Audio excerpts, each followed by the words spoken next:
to keep on reaching up, cause it was my time to tear down the kingdom, call out the liars.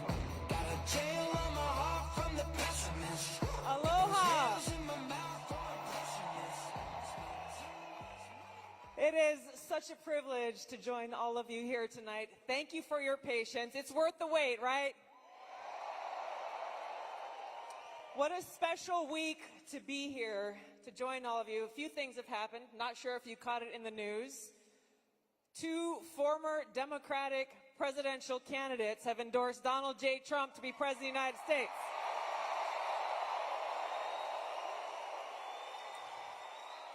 You might have heard of a guy named Bobby Kennedy Jr.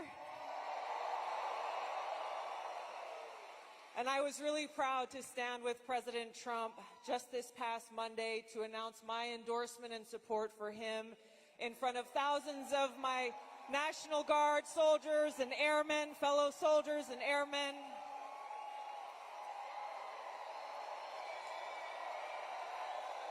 Because I am so excited about the opportunity that we have before us to stand together, not as Democrats and Republicans, but as proud Americans who love this great country.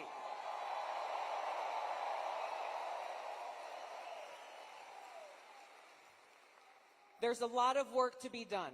The stakes could not be higher than they are right now. President Trump is going to talk about, and we'll have a conversation about why these stakes are so high and how he and he alone is the candidate to lead us toward that path of peace, prosperity, and freedom. Join me in welcoming the next president of the United States, President Donald J. Trump. Let's go, let him hear it.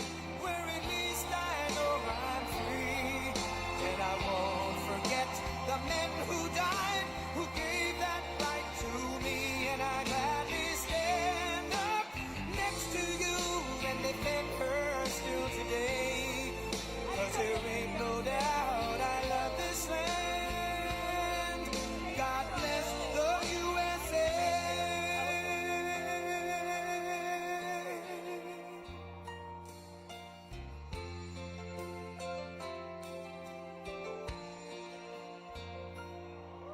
From the lakes of Minnesota to the hills of Tennessee, across the plains of Texas, from sea to shining sea, from Detroit down to Houston and New York to LA, where there's pride in every American heart, and it's time we stand and say that I'm proud to be an American, where at least I know I'm free, and I won't forget the men who died, who gave that right to me, and I gladly stand up next to you and defend her still today, 'cause there ain't no doubt I love this land. God bless the USA.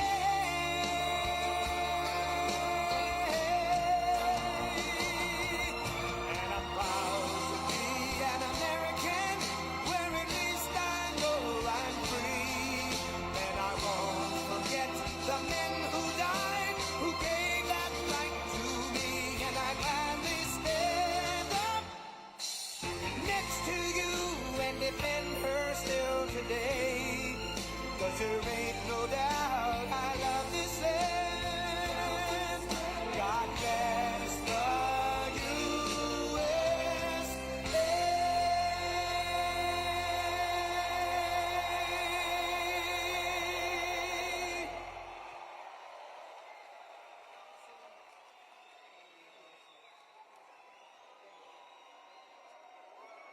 Thank you. USA, USA. USA. We love our country. We love our country, don't we? It's amazing. And it's a great country, but we have to take it back. Because Our country's not feeling so well nowadays, and we're going to bring it back, and we're going to make it healthy and beautiful and better than ever. And it's really, this is some crowd, and you can duplicate the crowd outside. So if anybody would like to give up your seat, that would be okay. No? Let's have a good time. Thank you very much, everybody.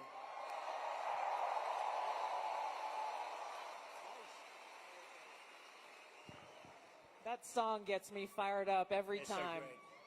So great. Lee Greenwood is so great. Great guy, too. Well, thank you, Mr. President. Thank you. This is a very special evening for us all to have a conversation about some of the real issues that are facing Americans across the country and that don't get talked about often enough. And I want to start with one that's very personal to me, hard to talk about sometimes. This is only the second time I've spoken about it publicly, but my husband and I were married almost 10 years ago. We wanted to start a family. We were very excited about it. Unfortunately, it was very difficult. We were not successful in trying to get pregnant. For us, IVF seemed to be the only option and the last resort. As you know, it's a pretty difficult process. It's very, very expensive. I was in Congress at the time, traveling. I would carry the medicine that I had to administer shots to myself sometimes in an airport bathroom. And ultimately, the most difficult part was every time going to the doctor for another transfer and hoping that it would result in a positive pregnancy test, and then being heartbroken over and over every time that test came back negative. Now, I know some of your opponents, your political opponents, are saying that you want to ban IVF. While it didn't work for us, it's worked for a lot of families. And I just know that there are women and couples in this crowd, or those who are watching here tonight, who may be going through this same struggle and are concerned about being able to have this option, either because they might not be able to afford it, or they're concerned that it just may not be available. And I'd love for you to talk to them about how they should feel. Well, thank you very much, Tulsi. And I didn't know about your situation. And it's tough stuff, right? Tough. Life is pretty tough. It can be beautiful, but it can be difficult. We are doing something with IVF, because IVF, as you know, from friends and people you know, it's really worked out very well for a lot of people. It gave them a child when they would not have had a child. And I told my people I wanted to look at this a couple of weeks ago. And as you know, we have no taxes on a thing called tips. You know that? And I said, tell me, we did three things. We did that, and we did no tax for seniors on Social Security benefits. We want to have that. And I've been seeing a lot of IVF, and I kept hearing that I'm against it, and I'm actually very much for it. In fact, in Alabama, where the judge ruled against it, and I countered the judge and came out with a very strong statement for it. And the Alabama... You were very quick in your response to that. I was, but they were too. They were amazing. The legislature approved virtually my statement. I'm in full IVF, and it has really gone. It's terrific. And I said, so with the tips and with the Social Security, the no taxes on Social Security, I said maybe for IVF, and I've been looking at it, and what we're going to do is for people that are using IVF, which is fertilization, the government is going to pay for it, or we're going to get or mandate your insurance company to pay for it, which is going to be great. We're going to do that. I can't tell you how life-changing that would be for so many families, because it costs a lot of money. A lot of people go into debt just for the hope of being able to start their own family. Well, it's big, and you know what? We want to produce babies in this country, right? We want to produce babies. So I think it's going to be something we sort of announced it a little bit. We were in a great place, Michigan. We all love Michigan, right? We're going to bring back the car industry, and we're going to get a lot of it back to Michigan. They've been taking our cars away. They've been taking our manufacturing away over years, over decades. And if you look at it today, it's a shell of what it was years ago, but we're going to bring it back. Mexico is right now building massive car factories, actually being financed and built by China, and they think they're going to sell their cars back into our country. It's not going to happen. That's not going to happen. Oh, listen to that. That is not going to happen. But so many things have gone wrong in the car industry. The union leadership has been horrible. I think I'm going to win by 85%, the union, but because we're bringing it back. And we're going to have electric cars, but we're going to have gasoline-powered cars, and we're going to have hybrids. We're going to have every kind of car. We're not going with just that. But I just felt that it would be a good place to announce it, and we did sort of the announcement there a little bit, and now we do the big announcement tonight in front of all of these television stations, all of the fake news, the fake, they're all over the place.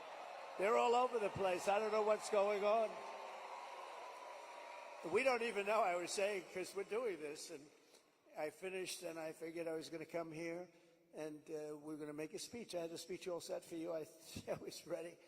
They said, sir, you're actually doing a town hall. I said, oh, nobody told me that. I said, who's doing it? They said, Tulsi. I said, well, that's at least good news. I've been a fan of hers for a long time, I have to tell you. So I didn't even know. I'm in the plane, and I'm looking over some material, and we're going to give you a hell of a speech tonight. We were set to give you one hell of a speech. They said, no, sir, it's a town hall. I said, why doesn't somebody tell me this stuff? And I don't even have any idea who we're doing it for. I don't know. Is it for a network or what? I see a lot of television all over the place, so maybe it's on all of them. But I did get to see the strangest thing today. I looked at the news conference of Kamala. I call her Comrade Kamala.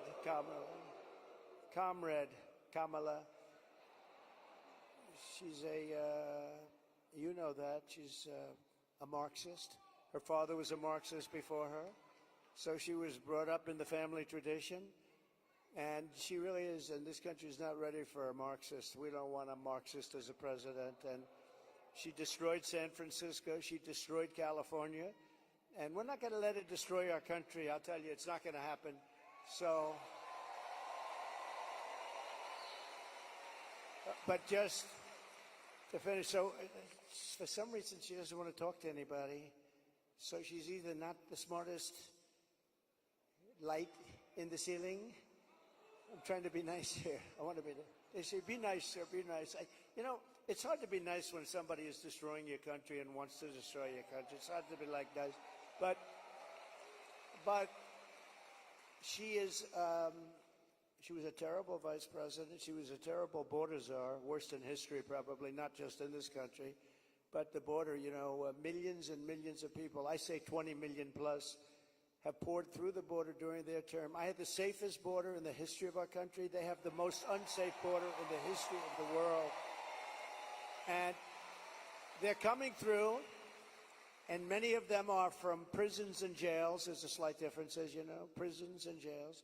Many are from mental institutions and insane asylums, and many are terrorists, and they're pouring into our country at a level. I don't know if you saw the news today, Tulsi. They had a lot of them, Venezuelan people with lots of machine guns taking over a building someplace. I'm looking, I'm saying, where is that? They went in and they took over a building. This is just the beginning. They're taking their criminals from all over the world, not just South America, not just Venezuela, which you've been reading about, all over the world. They're taking their criminals and they're dumping them into the United States. Kamala is allowing it to happen. And they actually want to give them papers. They want to make them citizens, and they want to give them your Social Security. They want to give them your Medicare, and your Social Security will collapse under her. I'm the one that's going to protect the Social Security. But they're coming. I will totally protect, as I did for 4 years. And there was no age increase. There was no anything. We're going to protect. They destroy you with inflation, and then they want to destroy your Social Security, so it's not going to happen. But this is going to be the most important election in the history of our country. So I just want to say that it's an honor to be with you tonight. It's a forum that's very different because I have no idea who the hell is broadcasting it. But all we'll do is we'll talk because we're friends. I love this state. I gave them Marinette. We gave them a very big, Tulsi, we have a ship contract. And as you know, we gave Marinette yards, but we gave them a tremendous contract. They wanted it all over the country. I said, we're going to get it for Wisconsin, and it's a big one. And they're doing a great job, I understand. So we got that. And we're going to have a good time tonight. So let's go. Mr. President, you talked about immigration. We actually have Amber here who's quite concerned about that, and she's got a question for you.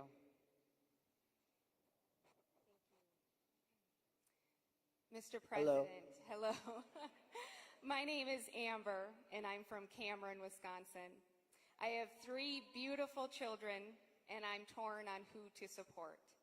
My youngest daughter is here tonight. My oldest son is 18, and he just started trade school this week. Very proud of him. My concern is that illegal immigration is threatening opportunities for my children. I worry that it's taking away jobs from Americans. I'm wondering, what will you do about that? All right, well, it's great. I think I'll stand up and, do you mind if I turn around? Thank you, Amber, very much. And you're right. I'll tell you, we have the people that I'm talking about. They're pouring in at levels never seen before. They're coming in by millions and millions, and a lot of them are taking the jobs for the black population, the Hispanic population, and unions are going to be very badly affected because, and I was talking to some of the union heads who I actually do get along with, but they're very concerned about it because the jobs that are, the people that are coming in are just taken, and it's going to start with the black population. African Americans are losing their jobs, and I don't know if you heard the latest statistic that of the jobs that these people created, which is very little, every single job was taken, about 107% was taken by illegal immigrants. There's been no job creation from them. The jobs were filled by illegal immigrants. With all of that being said, I want to give you a very positive answer. We're going to win this election. We're going to turn this country around. We're going to become an unbelievable growth country. And your boy is going to have the greatest job. And you want to have a lot of choice with jobs. You know, you want them to go up and they get up and they, it's hard to believe I have that the way I get treated. But I look forward to every day because we're going to make America great again. So I really do. I look forward to it. That's right. But we're going to create a lot of jobs. We're going to create. Does he want to stay here? Or does he want to go to a different state or anything? Yeah, someplace in the Midwest. But this is a good place to stay, right? Wisconsin. So we'll be creating tremendous jobs for our country, and we're also turning away. You know, we're going to be closing the border, really closing it. By the way, did you see? So Kamala was for defunding the police. She was for open borders. She was for everything that you're not against. I could go through 14 different. She's changed on every single one of them. In fact, I think we should see the man in the red hat and the beautiful woman in the red hat says, "Make America Great Again." Perhaps we should give Kamala a "Make America Great Again" hat, right?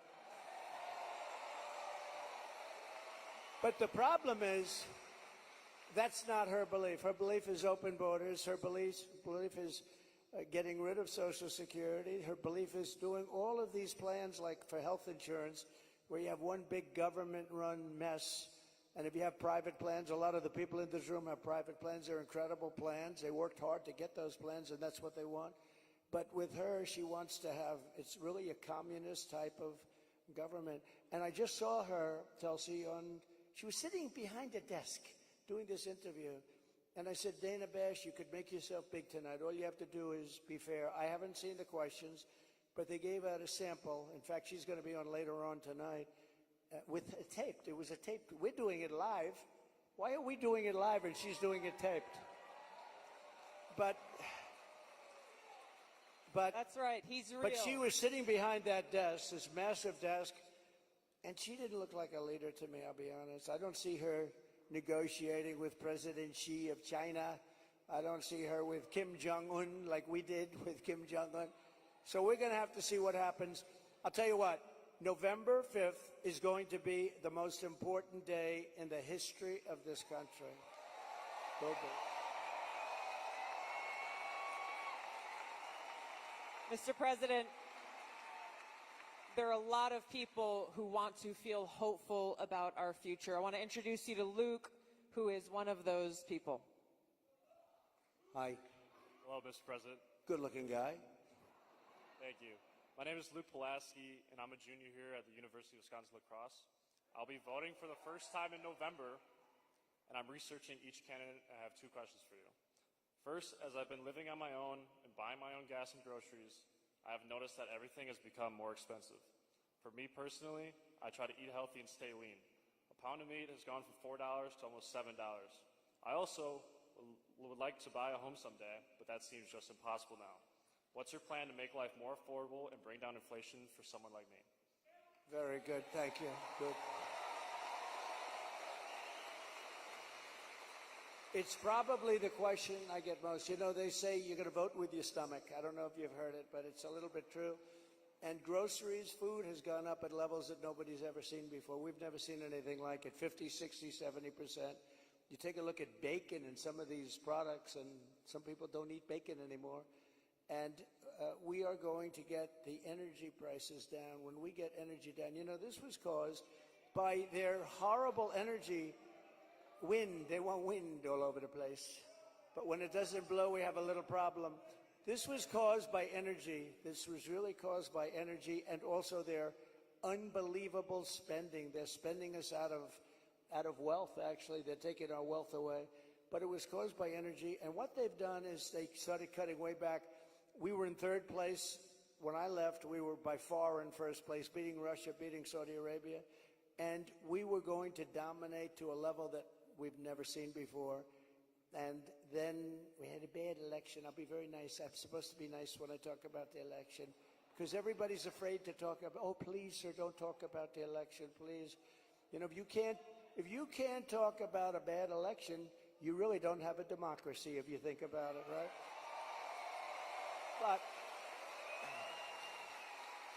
But what they did, Tulsi, is they took back the oil production. The oil started going crazy. That started the inflation. Then they went back. They said, go back to where Trump was. The problem is that we would have been 3 times that level right now. We would have been so dominant over Russia and Saudi Arabia. Look, Saudi Arabia, Russia, a lot of oil. We would have had more. You know, we had something in Alaska, Anwar, that I created. I mean, Ronald Reagan wanted it. You remember? Ronald Reagan wanted it. They all wanted it. And I got it approved. Nobody was able to get it approved. I got it approved. And the first week in office, they turned it back. They said, no, it's the biggest site possibly in the world. Could be bigger than Saudi Arabia. Well, we're going to start that up. We're going to become the energy capital of the world. We're going to pay down our debt, and we're going to reduce your taxes still further.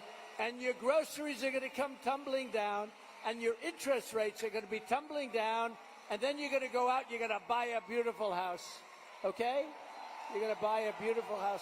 That's called the American dream. The American dream. Thank you. Mr. President, I want to ask you a question about national security, but first I think it's important to point out what Luke is talking about: the cost of groceries, the cost of gas, the cost of housing, mortgages, rent, everything has gone up. Kamala Harris's plan that she has announced is government price controls. And I think it's important to touch on, you just laid out your plan. What's going to happen if Kamala Harris institutes price controls? So that's a communist plan. It's never worked. And it's been tried by others. Believe it or not, Richard Nixon tried it. A lot of people tried it. It's been tried many times, and it always leads to the same failure. Tremendous inflation, lack of product. You don't have anything. The stores are not stocked. It has never worked. It's called control. They want control. And, you know, it's been so often. And everybody that comes in, they say it. It sort of sounds great. We're going to go price control. Actually, when she announced it, she got absolutely slaughtered by even Democrats because it doesn't work. It's a known loser. So now she doesn't talk about it. Do you notice she doesn't talk about climate change anymore? She's not talking about it. You know why? Because people don't want to hear it. They want to live a good life. They want to live a life. They don't want to stop your industry with climate change. They used to call it different things. Global warming, remember? That wasn't working because it was getting a little bit cooler. So they said, what are we going to do? We'll call it global cooling? No. So they came up with the words climate change because that takes care of everything. Climate change. The climate's changing, but according to them, we're all going to be gone in about, what do we have, 3 years left? They had 12 years, remember? So in about 3 years, let me tell you, we do have a problem, though. It's climate change, but a different kind of climate change. It's called nuclear global warming. We can say that's global warming. And if we don't have a smart president, you know, you have 5 nations now with pretty massive nuclear power. Some have very massive, including us and Russia.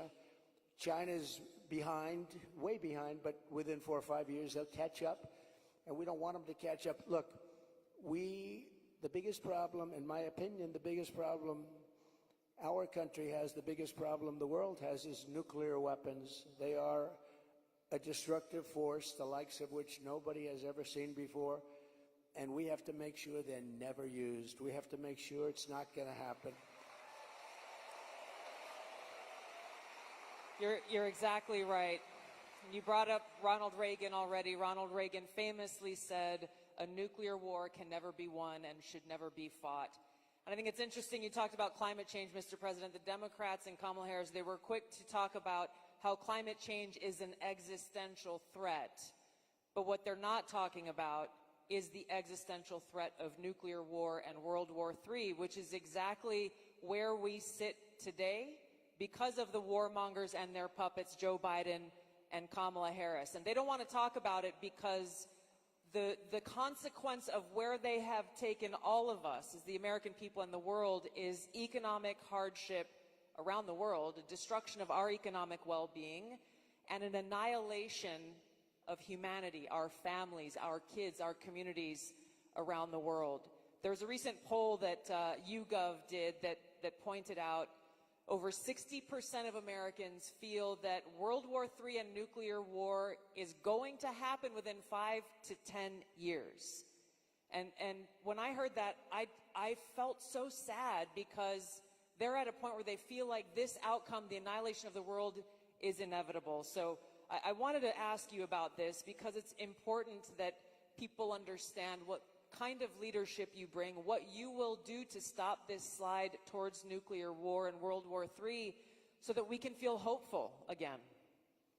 Well, thank you. So Viktor Orban, a very strong leader from Hungary, Prime Minister of Hungary, they asked him recently about what's the problem in the world.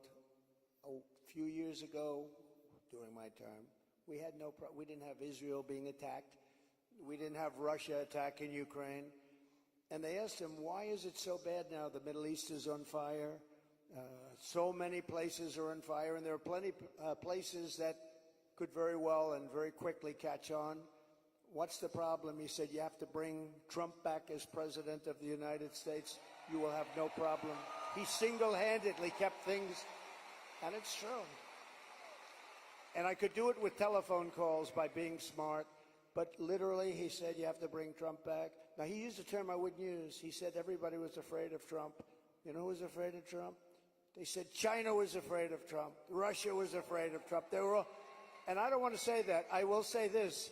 They respected me and they respected our nation. They don't respect our nation anymore. They don't respect our nation anymore. Think of it. What would the world be like if Russia didn't do what they did, and they would have never done it? I used to speak to Putin about it. I had a very good relationship.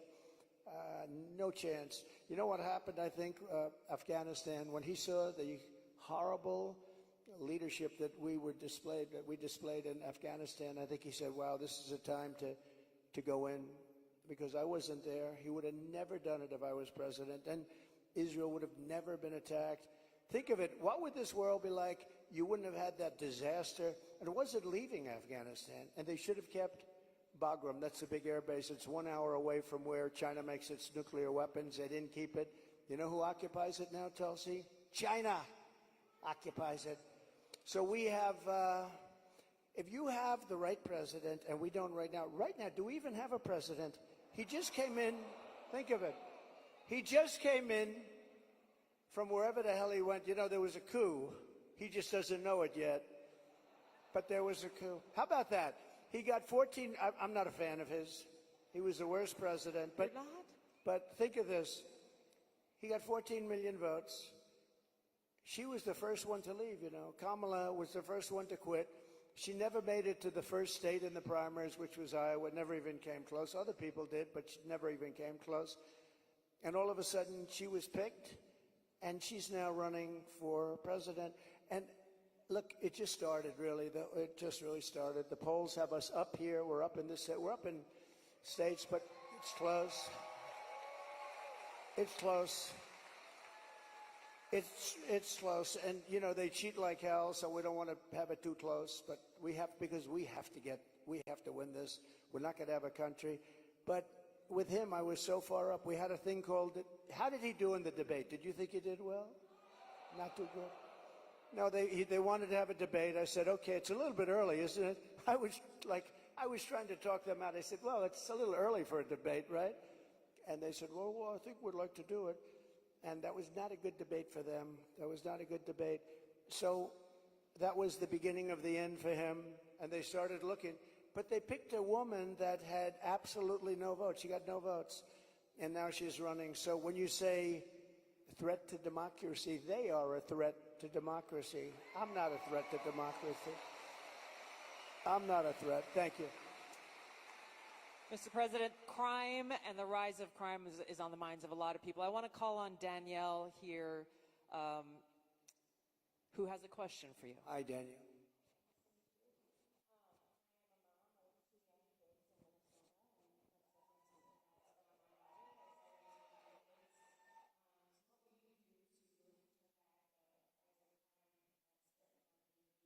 Well, you get a lot of those questions from Minnesota.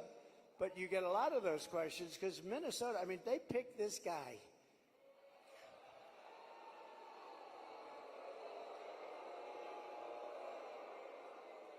He is weird. Right? He's weird. I'm not weird. He's weird.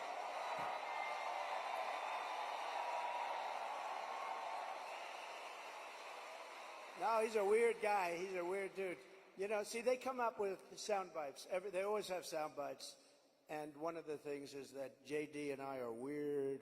That guy is so straight. JD is he's doing a great job, smart, top student, great guy. And he's not weird, and I'm not weird.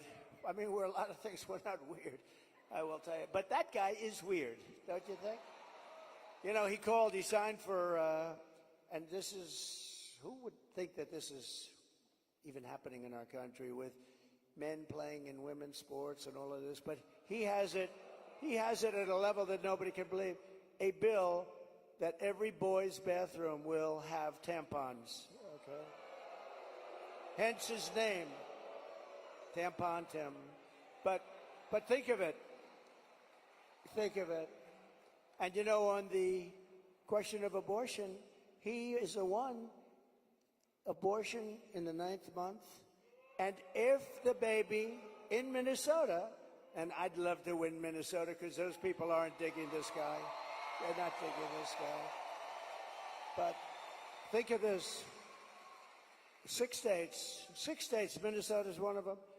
If the baby is born, you're allowed to execute the baby think of that, after birth in Minnesota, you're allowed to execute.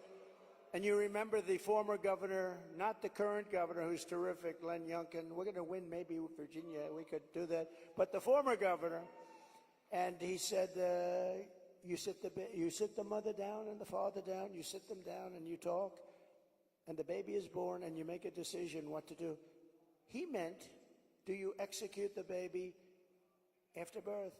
And according to what they have passed and legislation, in Minnesota, they're allowed to execute the baby after birth. And this guy is a participant. And that's why she picked him, because she is, in fact, a Marxist/communist. Remember, I'd say all the time, our country will never be socialist, right? We will not have a socialist. Well, I was right. We skipped socialism. We went to communism. This woman has to be stopped. Mr. President, we have time for one final question. I don't know if we can get a mic to Bernardo. He's got an important question, given very soon we will be honoring the anniversary of September 11th and all of the lives that were lost on that tragic day in that tragic attack where we were attacked by radical Islamist terrorists. And Bernardo wanted to share his thoughts and had a question for you on this. Thank you. Mr. President, my name is Bernardo. I'm a voter here in Wisconsin, live in the wonderful La Crosse County here, and I'm also a father of 8. I have 7 here with me.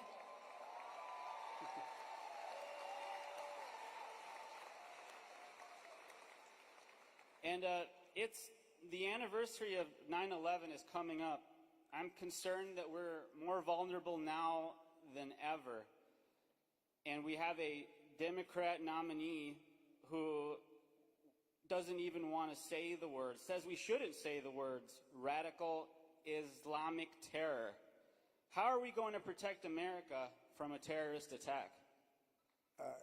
First of all, it's a great question. And, you know, we have radical Islamists pouring into our country along with everybody else right now. They're coming in at levels that nobody's ever seen before. We kept them out. We had 1 year where Border Patrol put down, it was, I believe, 2019, where they, and I don't believe this, I don't believe it's right, but I'll take it. They said 0 came in 20, that was my term, 0. Now we have thousands. I'd like to say that was true. It's probably not, because I can't imagine that, but we were very tough on that. Now they have thousands and thousands coming in, along with the prisoners and along with the crime. And remember, a lot of these countries like Venezuela, their crime is way down because they've moved their criminals into our country. It's not even believable. But your question on Islamists and all of the jihad and all of the things that they talk about, they have to respect your country. They have to respect your leader. You know, I had no radical Islam crime for 4 years, and I didn't want to talk about it. I talked about it after, but I didn't want to talk about it during. I don't want to say like, I had absolutely, and the next day you get hit. But we had none, 4 years of it, because they respected your president, they respected your country, and we have to bring back that level of respect, and we're going to do it, we're going to do it. And we're not letting the wrong people into our country. Okay, thank you very much. Great question. Thank you, Mr. President. I know you have run out of time here, but thank you for having this conversation with the people of Wisconsin and people across the country who are watching and concerned about these very same issues. Thank you, Mr. President. Thank you everyone, much for being here. Thank you, everybody. Vote. Vote. Thank you, everybody, very much.